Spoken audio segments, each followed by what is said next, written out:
Welcome to the Finding the Magic podcast, where books come alive. I'm Tricia Copeland, a fiction author and host of this show. If you love books, finding great reads, and hearing about the story behind the story directly from the authors, this is the place for you. Whether you like fantasy, science fiction, dystopian, or romance titles, I think you'll find something to love in my playlist. Listen in to discover something magical about a book or two today. Welcome, Lindsay. Hi, thank you for having me. Yeah, I'm so excited to have you. As I said a few minutes ago, I'm excited to kick off the romance holiday season with your new holiday romance. And I'm in the throes of writing fiction or fantasy fiction right now. So I'm like, need some lighthearted fun in my life. Yes, I love it. Today we have Lindsay Gibson. She has an upcoming release October 29th, 2024, The Christmas Coin, which is a holiday romance. So Lindsay, jump in and tell us about the book. Oh gosh, okay, I probably say this about all my books, but I love this story so much. I had so much fun writing it. It's my second Christmas novel. My first Christmas, my debut fiction came out last Christmas. And I think that one was exciting, but because it was my first fiction, I was a little bit more nervous. But writing this one, I knew what to expect, and I just had a lot of fun with it.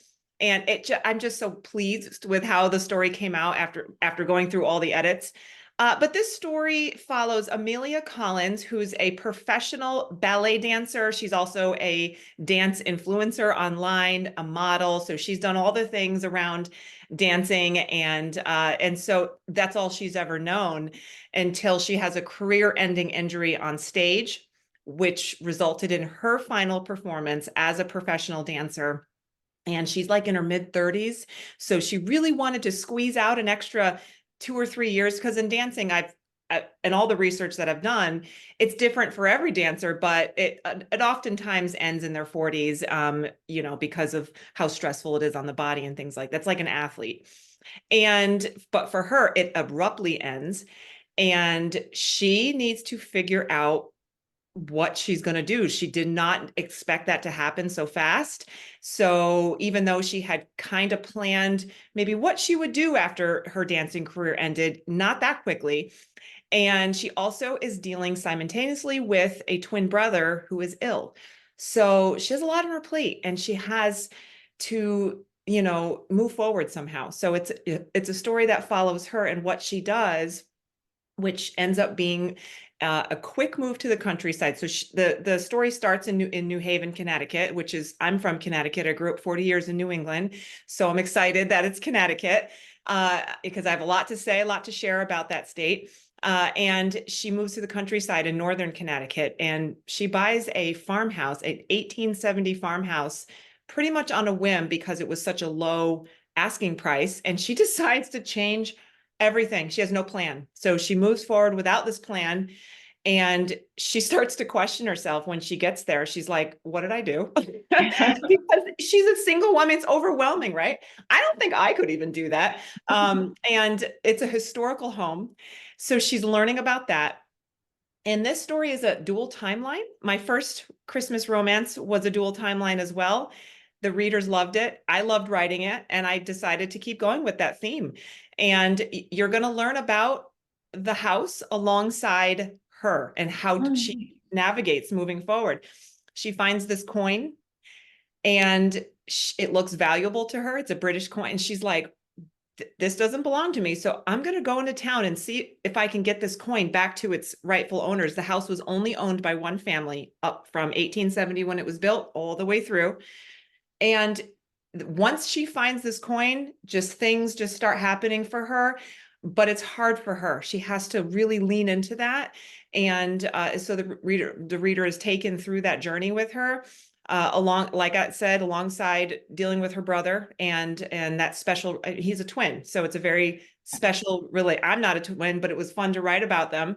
And then she meets the handsome single dad, Ben Walsh, and who he is, and what he teaches her and what she teaches him. And she starts working privately with oldest daughter who's 14 and also a dancer, and that story. So it was just it's jam-packed. It's a lot in there, but it's very touching, very emotional. And it was like I said, it was so much fun. I've always dreamed of being a ballerina, so it was so that was fun to put that together, and kind of live vicariously through my own character as a dancer.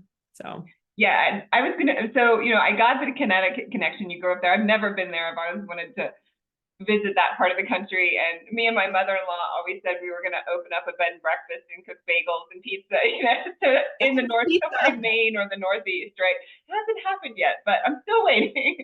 yes. I kind of get that vibe of buying the old house and fixing it up, and that was the perfect time for that character. But the dance, it seems like it was kind of a childhood dream for you. And Yeah. Yeah, I danced the Nutcracker, I think maybe in like elementary school, early middle school before I stopped dancing. And so I definitely have some nostalgia with that, just remembering my time dancing with the Nutcracker. So I always go and see the Nutcracker. I have 3 daughters. So, and I have a little ballerina one who loves to dance. And so we love going to see the Nutcracker. And so it's a Christmas story. I had to throw that one in there as well. And so I had to really catch up on my ballerina terms as I was writing this story. But I love how you said pizza, because I live in South Carolina now. We're here for about 3 or 4 years. My husband had a job change and I miss the pizza. Can't find it up down here, but that's okay. So that's kind of what Connecticut is known for, some food, but pizza is one of it. oh, I didn't even know that. I was just like, pizza is Yeah. my favorite food. So if I'm opening a restaurant, there's going to be pizza. Oh yeah, and you'll find lots of that in New England. Oh, that's good to know. I'm Yeah. putting it on my list. Yeah, so talk to me about the dual timeline. Are you going back to where the original family lived there? Yeah, so the story opens up with the woman who built the home. She traveled over from Ireland. She lost her husband on the ship traveling over, and that happened a lot in the 1800s. And she came to America, but then she finds that she's pregnant when she gets here, and she finds her way to Connecticut to do some seamstress work. And her farmhouse was built, because back then colonies got together and let's build this home for her, and they did. And so it starts there, and then you'll see with each flashback scene or historical scene the progression of this house, the progression of the coin, and what it means to this family and what it has done. So it's kind of like you're going to learn Amelia's story and follow her, and then you're also going to follow along with this farmhouse and its history. So Oh, that's neat. Did you do a lot of research on that colony and what it would have been like to live in that time? yeah, so I'm a history lover. I just absolutely and being from New England with that is packed with a lot of history. It's always fascinated me, even as a child. And so I think I learned more though now, researching for these novels than I ever did in history class growing up.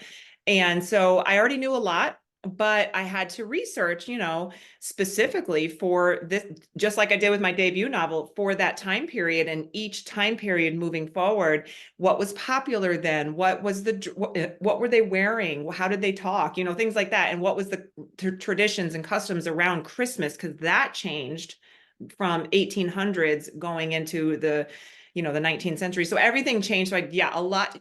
When you do a historical anything, you got to put a lot of research into it, but I think that's fun. I really enjoy doing it. Neat. And Yeah. talk to me about your first book then, and how the differences and similarities may be. Well, the similarities would be the dual timeline. Obviously, a totally different storyline. So even though you're flashing back and forth, the historical characters in each book are completely different, and what you're learning. So the Christmas coin, you're following this coin, you're following this farmhouse and this family.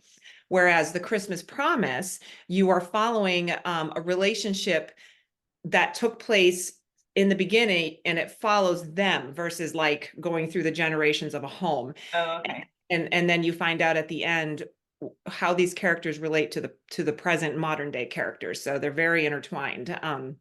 But it's very, very important for the reader from my debut novel to read those flashback scenes so they can understand just how things came about for the hero of that story. So yeah. And that And one takes how did place in New Hampshire. oh, in New Hampshire, so different state, but so Yeah. it sounds like these are completely standalone books. They're not related to each other than Christmas and romance. Right. Yeah. All standalone. I've had requests for both already to do a series for both of them, but I feel like when you're writing when you're adding like a history piece to it, well, it's sort of just the history just comes to an end in the modern days. So I'm like, well, how would I how would I move forward with that? But I'm sure I could figure out a way if I ever did do like a series or a second book for each. Well, I feel like standalones can, and a standalone that is all in the same genre and they're very similar type books can be a series, right? Like even if, like you said, in both books they have romance, they have Christmas and dual timelines, so you can Right. kind of group those into a series and make Right. it a series in and Right. of I could spin it off with another character in the books itself. or something like that. Yeah. Yeah. But either way, I feel like if someone reads your book and loves it, they're gonna go look for your other books, or at least that's what I do. That's what I hope. Yeah, Yeah. I do too right, as a reader. fun. And you said you started writing as a nonfiction writer. Was that correct?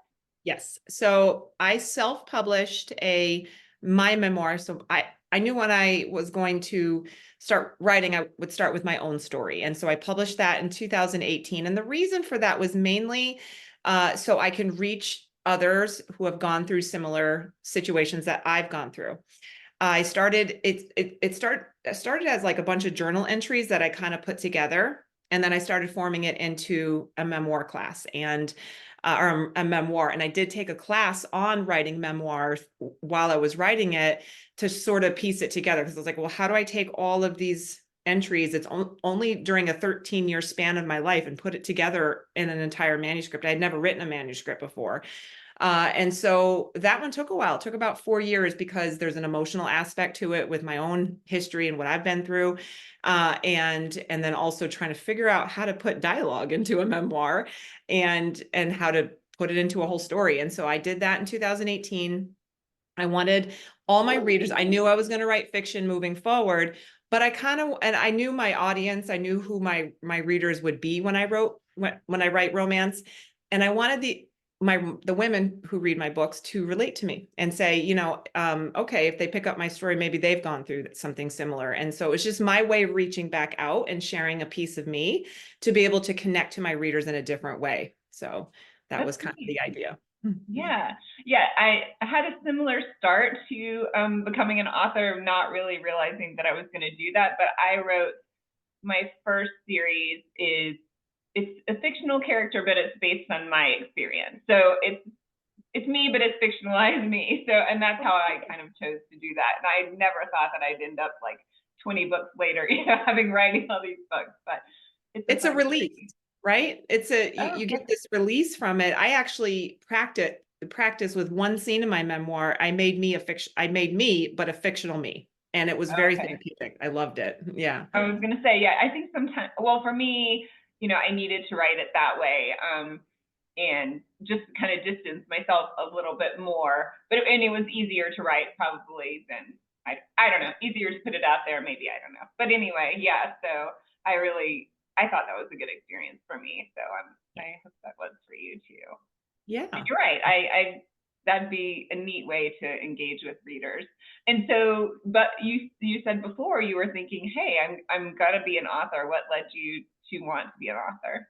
Well, for years prior to writing, I hold a master's in functional medicine and nutrition, and so but I specialized in mental health. And like I was saying, I saw clients for years, and I worked with people one-on-one, specifically women, specifically women in the postpartum period as well. But writing, I was like a English minor, so I've always had this dream. I just didn't know how I was going to put it together.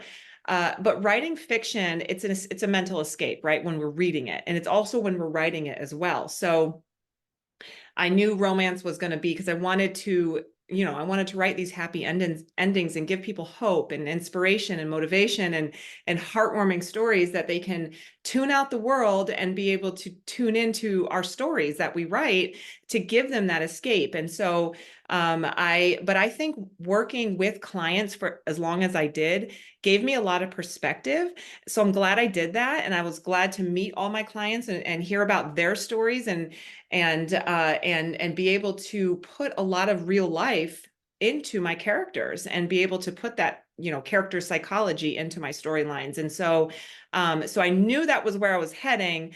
I just didn't know how. It was one of those things where I kind of like halted for a while, like, okay, I wrote my memoir, but fiction writing is a whole different world. And so I kind of like battled myself for a few years. And then I had my third daughter as well in between all that. So I had to pause, give myself grace with that. And then finally, I just did it. I really, there's really no like fancy way that I did it. I just started writing my first book, and then here it is today, The Christmas Promise. So it was quite it was quite a battle in my own mind. I'm like, am I going to eat? Are people even going to read these stories? You're a writer, so you understand that. Right. I think a lot of authors go through the same thing. And people ask me, well, how did you just do it? I'm like, you just have to do it. Just start. Wherever you start, just start it. So. That's right. And who is your publisher? I'm published through Harpeth Road Press. The founder is Jenny Hale. She's also a romance author. She's been doing it a lot longer though. And she had a dream to put Harpeth Road together, and here we are. I think she's got like 10 authors now, and I think she founded it or started Harpeth Road in 2021, I want to say. So it's relatively new, and she's just growing. We're all these new authors just keep coming, and I love it. So I was the second author that she signed. So I'm watching her progress, and it's wonderful. Great. Well, congratulations. And it sounds like you're obviously a big reader too. What are your favorite authors? Well, it depends on the time of year. And it depends on my mood. And what I mean, I love romance. I love reading and supporting other romance authors out there. But I also really, really enjoy, especially this time of year, psychological thrillers. I don't have a favorite author. I just go by what's being recommended at the time. Right now, because of the move, it's hard for me to find. I should be pausing and reading, because that would really help my stress levels. But then after spooky season ends, I'm diving right into all those Christmas novels. I love rom-com. That's always fun escape as well. And then I always get after Christmas, it's such like a down for me. I'm like, oh. And so I really like to, for some reason, pick up other people's memoirs and nonfiction after Christmas. I don't know, because I read so many Christmas novels that I'm like, okay, I need a break. So I'm reading anything and everything that's recommended to me, except horror books or anything. I don't think I can do those. But I do, like I said, I like I like watching psychological thrillers like on Lifetime. Or something like to that effect. I don't know. I just kind of binge those. So right. Funny. I wouldn't even know that Lifetime had psychological thrillers on there. And to me, that's too close to murder. So I'm like, no, I can't do that. Some of them, I don't like the murder ones either, but I do like, sometimes they don't do that, and the storylines are not bad. But then Netflix, of course, has all the series for things like that. And so it's just whatever. And then of course, then I switch from that to Bridgerton. So I can't decide. No, I'm the same way too. And I'm a big audiobook listener. So if I'm doing a chore, I have my audiobook on. So it makes the day go by a little faster. Good idea. Well, super fun, Lindsay. Thank you so much for being here. Your new release is coming out very soon, like in a week from now, October 29th, 2024. Yep. But we will look for it for the Christmas holiday reason, A Christmas Coin by Lindsay Gibson. Tell us where we can find you and your book. I'm everywhere. So on social media, like Instagram, Facebook, even TikTok, author Lindsay Gibson, Lindsay with an A. And then, I always say Twitter, I'm sorry, X as L Gibson author. And and then lindsaygibson.com is my website. My newsletter tells you when all my upcoming releases are coming. And I always do like sneak peeks first for my newsletter subscribers and special giveaways and things like that. Oh, fine. Well, we'll all be looking to subscribe and read your upcoming book. Thanks for being here, Lindsay. Thank you so much for having me again. Bye. I hope you enjoyed this episode of the Finding the Magic podcast. I'm your host, author and podcaster Tricia Copeland, and I love getting behind the scenes. If you like the podcast, make sure to subscribe and stop in each week to discover new authors and books. Thanks for listening, and until next time, keep finding the magic.